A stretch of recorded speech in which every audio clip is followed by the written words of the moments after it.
हाय everyone. तो my name is Manish Yadav. तो हम लोग कल की क्लास में क्या बातें किए थे, थोड़ी सी बातें किए थे, इंट्रोडक्शन हुई थी कि हम लोग की क्लास जो वापस से आने वाली है यूट्यूब पे, जहां हम लोग पूरी केमिस्ट्री पढ़ेंगे। पहले क्या था कि ऑर्गेनिक पढ़े थे, अब ऑर्गेनिक सिर्फ नहीं पढ़ेंगे, पूरी की पूरी हम लोग केमिस्ट्री पढ़ेंगे। इंट्रोडक्शन तो हो चुका था, अब क्या पढ़ने वाले हैं? आज का हम लोग का चैप्टर क्या है और टॉपिक क्या है। हम लोग चैप्टर पढ़ेंगे इक्विलिब्रियम। इक्विलिब्रियम दो होती थी, दो टाइप कैसे होती थी, कुछ तो बताओ, इंट्रोडक्शन दो। देखो, हम लोग को पढ़नी है इक्विलिब्रियम। एक बार तो सोचा मैं इलेक्ट्रोकेमिस्ट्री स्टार्ट कर देते हैं, बट कोई बात नहीं, इसको करते हैं। और ये और रेडॉक्स आपका दोनों डिपेंड करता है आपको इलेक्ट्रोकेमिस्ट्री में, ठीक। तो कोई बात नहीं, हम कराएंगे आपका। इक्विलिब्रियम में क्या है, दो पार्ट आती है आपकी, एक chemical equilibrium, chemical equilibrium, equilibrium, और आपका दूसरी आती है ionic equilibrium, ionic equilibrium, equilibrium. ये आपकी हो गई दूसरी। हम लोग ये वाली नेक्स्ट चैप्टर, ये अपने आप अपने एक चैप्टर है, चैप्टर फर्स्ट, जहां हम एक नंबर पढ़ेंगे, और ये चैप्टर नंबर 2 दूसरे चैप्टर में पढ़ेंगे, बांट के पढ़ेंगे, डिवाइड करके पढ़ने वाले हैं। चैप्टर नंबर 2 हमारा हो गया। हम लोग एक केमिकल इक्विलिब्रियम को पढ़ने वाले हैं, उसमें दो पढ़ेंगे, एक फिजिकल और एक केमिकल। क्या क्या? फिजिकल एंड केमिकल, फिजिकल और केमिकल। अब फिजिकल सबसे पहले पढ़ लेते हैं, फिजिकल केमिकल इक्विलिब्रियम पढ़ने वाले हैं। फिर होती है केमिकल। हाँ ठीक है, कोई दिक्कत नहीं, फिजिकल केमिकल, केमिकल केमिकल, बात तो पढ़ने वाले हम लोग इक्विलिब्रियम में ही। फिजिकल का मतलब क्या होता है कि वो मैटर, वो स्टेट जो कि आपका तीन पार्ट में होता है, सॉलिड, लिक्विड और गैस। वो पे पढ़ा रहा हूँ, जिससे आपको कोई दिक्कत ना हो, आप लिख सको, ठीक है। लेकिन नोट आप बनाते रहना बिना किसी डाउट के, बिना किसी परेशानी के। तो सारी बातें हो गई होगी, मैं आगे बढ़ता हूँ, आगे दिखाता हूँ। हम लोग पढ़ेंगे फिजिकल केमिस्ट्री, लेकिन फिजिकल केमिस्ट्री पढ़ने से पहले दो टॉपिक हम लोग पढ़ेंगे, रिवर्सिबल और इरिवर्सिबल, जो कि हमने कल आपको इंट्रोडक्शन में दे दिया था। क्या पढ़ेंगे? पहले पढ़ेंगे रिवर्सिबल, रिवर्सिबल। दूसरे हम लोग पढ़ने वाले हैं रिवर्सिबल, रिवर्सिबल। ओके, ये होती क्या है, हम लोग पहले पढ़ लेते हैं, टॉपिक डालो इरिवर्सिबल। रिवर्सिबल, इरिवर्सिबल क्या है? वो जो आपका रिएक्ट करे, रिएक्टेंट आपस में रिएक्ट करे, प्रोडक्ट बनाए, but product can not take backward direction, आपका बैकवर्ड में वो नहीं जाएगा। तो ये होती है, कि मैंने कल मार्कर लिया था लाल और नीला, आज मैं लेता हूँ लाल और हरा, ठीक। ये रिएक्शन है, मैं इसमें करने जा रहा हूँ हाथ से, जहां आपका रिएक्शन होने वाला है। ये आपका एक मार्कर है जहाँ दो पार्ट है, एक रेड कलर का कैप, एक व्हाइट का होता है, और अगले में भी सेम यही है, बट ये हरा होगा, ये व्हाइट होगा। अगर ये दोनों कैप आपस में निकले और एक्सचेंज कर ले, तो फिर एक्सचेंज तो कर लिए, अब जब प्रोडक्ट बन गए, एक नया प्रोडक्ट बन गया, लाल का हरा, हरा का लाल हो गया। अब वो लाल का हरा और हरा का लाल वापिस से नहीं बना, तो आपके irreversible. In this process, in this process, process, ठीक है। आप स्पेलिंग देख लेना। पहली चीज हम लोग बोलेंगे रिएक्टेंट, रिएक्टेंट, एंड ये प्रोडक्ट, प्रोडक्ट। रिएक्टेंट आपका प्रोडक्ट गया, प्रोडक्ट से रिएक्टेंट नहीं आया, ये हो गया। इसको अगर लिख दे यहाँ पे अकर, और इसको लिख दे नॉट अकर, यानी कि यहाँ होगा ही नहीं। ओके, कोई डाउट, कोई दिक्कत नहीं। In this process, the reactant will convert into product, but product can never be converted into reactant or backward direction. ये लिखना हो तो लिख लीजिए। In this process, in this process, reactant will, reactant, species are react and form product, but product cannot form into reactant, but product product species can not form reactant, product can not form reactant.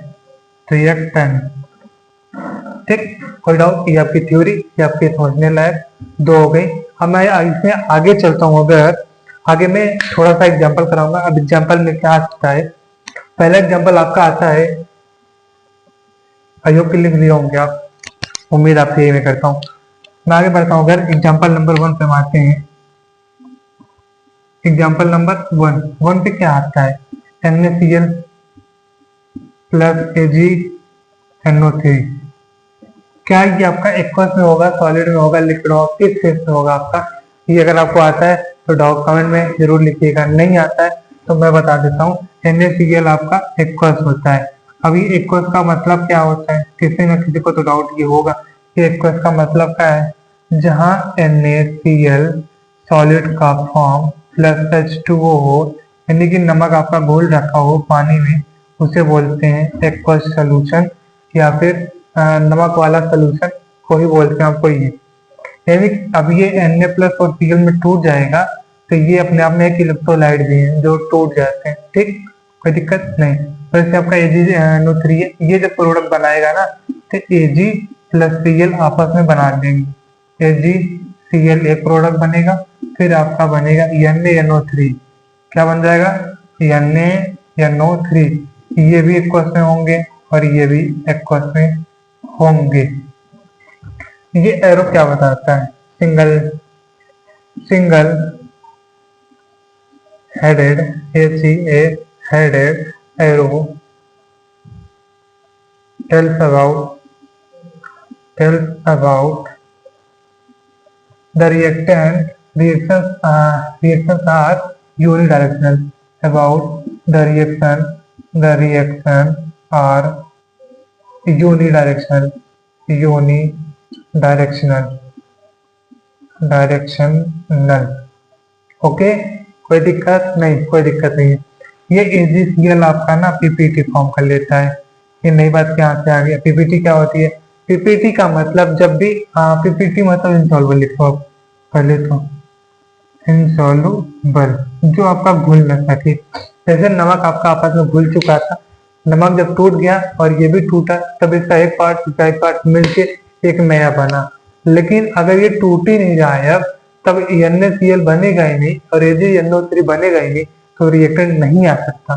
ठीक, ये PPT का मतलब जब भी कोई product हो आपका वो फॉर्म कर ले क्या, PPT का मतलब इनसॉल्युबल सब्सटेंस। ये इनसॉल्युबल सब्सटेंस हो जाएगा और ये क्या हो जाएगा, ये कुछ व्हाइट कलर का भी होता है, ये भी लिख लेना। कुछ व्हाइट PPT बनता है और ये होता क्या, इनसॉल्युबल सब्सटेंस। एक चीज तो ये लिख लेना, PPT का मतलब जो बन जाए सॉलिड में और वो इनसॉल्युबल रहे, सॉल्युबल ना हो पाए। बात घूम के वहीं जा रही है, तब आगे चलते तो मुझे याद आएगा जरूर बता दूंगा। बाकी और कोई यहाँ कोई इंफॉर्मेशन नहीं है।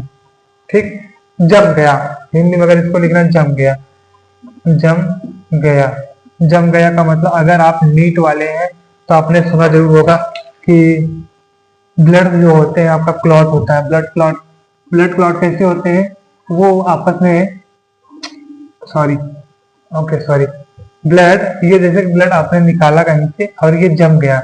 अब ये आपका एक लिक्विड के फॉर्म में नहीं है, ये बोलेंगे आपका PPT यानी कि जम गया। ठीक, जमने का मतलब सॉलिड का फॉर्म ले लेगा और वो सॉल्युबल नहीं हो पाएगा।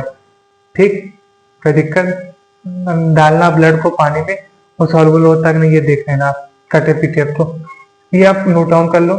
फिर मैं एक एग्जांपल और कराता हूँ, दूसरा एग्जांपल इधर करा देता हूँ, आ जाओ देख लो। ये आपका क्या है पता है, इनसॉल्युबल का केस है। जब भी केस बनेगा अगर यहाँ पे, ये इनसॉल्युबल का केस बनेगा। अब मैं दूसरे बात पे आता हूँ, अगर वो होती है दूसरा एग्जांपल नंबर 2, HCl प्लस और क्या था बताओ, HCl और NaOH। यहाँ पे क्या होगा, यहाँ न्यूट्रलाइजेशन होगा। अब ये न्यूट्रलाइजेशन क्या होता है, जब भी आप एसिड और बेस को मिलाएंगे तो हो जाएंगे न्यूट्रल। पढ़ा है ना, salt analysis, sorry acid base and salt पढ़े है ना क्लास 6 में, आई थिंक ये है, पढ़ के देखना आ जाएगा तुम्हें। NaCl आपके एक साल्ट बन जाएंगे और यहाँ से आपका पानी निकल जाएगा, ये IH, ये रहा OH, ये रहा आपका बन गया H2O। ये क्या बनेगा आगे आपका बन जाएगा NaCl प्लस H2O। ये NaCl क्या है, एक्वस है आपका, ये पानी में रखा पड़ा, ये लिक्विड हो गया आपका। कोई दिक्कत, एनी डाउट, एनी प्रॉब्लम किसी को भी तो कमेंट जरूर करेगा। इसको बोलते हैं neutralisation.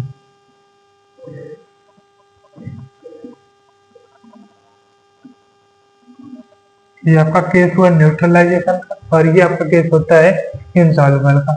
Insoluble, which of the case are insoluble and write the equation और tell me some example और explain। अगर आपका सवाल आ गया तो बताओ इनसॉल्युबल का केस क्या है और एग्जाम्पल देके आप ये लिख देना और बता देना कि ये क्या है, NaCl एक्वस में पानी में घुला पड़ा है, ये GnO3 है और ये यूनि डायरेक्शन में जाता भी है, forward direction, but it can not take backward direction in this reaction. और AgCl आपका एक प्रिसिपिटेट है which are not soluble in the water and it cannot occur, यही अकर नहीं होने देता कि आपका रिएक्शन बैकवर्ड आए। तो आई थिंक आपका ये क्लियर हो चुका होगा। मैं आगे बढ़ाता हूँ इस चीज को, या फिर इस वीडियो को यहीं पॉज करता हूँ। जो समझ में आगे होगा, आपका एक टॉपिक था 10 मिनट का, 11 मिनट का, मैं देखने गया था वो। तो अगर आपको दिक्कत ना हो तो हम लोग आगे बढ़ते हैं, बट आज के लिए इतना पढ़ते हैं। इक्विलिब्रियम और आपका रिवर्सिबल आगे बताते हैं, और रिवर्सिबल में थोड़ा सा अच्छा टॉपिक और पूरा का पूरा आपका चैप्टर इक्विलिब्रियम का रिवर्सिबल पे बेस्ड है। तो हम लोग इस बीच में आपका थोड़ी सी और नोट और प्रिपरेशन चीजें कर लेंगे, जिससे आपको एक बार में क्लिक करेगा, अच्छा ये चीज थी, ठीक। बिना किसी डाउट के रहिएगा और जो डाउट आएगा हमें बता दीजिएगा, हम डाउट सॉल्व करेंगे। ओके, आपके लिए खुला पड़ा है कमेंट, और हम फिर मिलेंगे आपको नेक्स्ट क्लास में। यही थोड़ा सा स्टूडियो फिर से चेंज हो गया क्योंकि मैं कल दूसरे इंस्टीट्यूट पे था, दूसरे इंस्टीट्यूट पे हूँ। तो बिना टेंशन के आप पढ़ते रहिए और लेक्चर रेगुलर आते रहेंगे। किसी कारण अगर नहीं फंसा मैं तो ठीक है। Bye bye, thank you, have a nice day. तो फिर मिलेंगे नेक्स्ट क्लास में, और हंसते रहिएगा, खेलते रहिएगा और पढ़ते रहिएगा। फिर मिलेंगे। जय हिंद, जय भारत। लेकिन इसको याद रखिएगा,